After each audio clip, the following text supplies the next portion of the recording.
Is stroke reversible? S, கண்டிப்பா பக்கவாதத்தை நம்மளால கம்ப்ளீட்டா குணப்படுத்த முடியும். இன்டர்வென்ஷனல் ரேடியாலஜில மெக்கானிக்கல் த்ராம்பெக்டமி அப்படின்ற ப்ரொசீஜர் மூலமா இந்த ஸ்ட்ரோக்கு காரணமா இருக்கிற மூளையில் இருக்க ரத்த குழாயில் இருக்க அடைப்பு, அதாவது பிளட் கிளாட்டை ரிமூவ் பண்ணி மூளைக்கு திருப்பி சீரா ரத்தம் போக வச்சு ஸ்ட்ரோக்லேருந்து நம்மளால பூரண குணம் கொடுக்க முடியும். பட் இதுக்கு ரொம்ப முக்கியம், இந்த ப்ரொசீஜரை ஏர்லியரா பண்ணாதான் கம்ப்ளீட் ரிசல்ட் கிடைக்கும். ஏர்லியரா பண்றதுக்கு முதல்ல நம்ம ஸ்ட்ரோக்கை ஐடென்டிஃபை பண்ண தெரிஞ்சுக்கணும். ஸ்ட்ரோக்கை ஐடென்டிஃபை பண்றதுக்கு ஒரு சிம்பிளான நிமோனிக் தான் B fast, BEFAST. B for balance.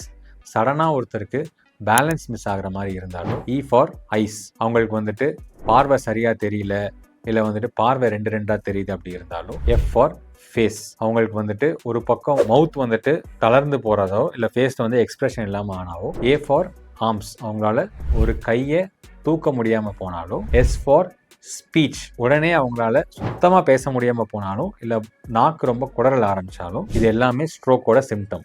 Last word T for time. இந்த மாதிரி ஸ்ட்ரோக் சிம்டம்ஸை நீங்கள் ஐடென்டிஃபை பண்ணிட்டீங்க அப்படின்னா உடனடியாக அவங்கள வந்துட்டு ஒரு காம்ப்ரிஹென்சிவ் ஸ்ட்ரோக் சென்டருக்கு அழைச்சிட்டு போய் மெக்கானிக்கல் த்ராம்பெக்டமி செய்யக்கூடிய ஒரு ஹாஸ்பிட்டலுக்கு கூட்டிகிட்டு போனீங்கன்னா கண்டிப்பாக அவங்களுக்கு ஸ்ட்ரோக்லேருந்து பரிபூரண சுகத்தை கொடுக்க முடியும். This world stroke day, let's all take a pledge together to prevent stroke related disabilities. Thank you.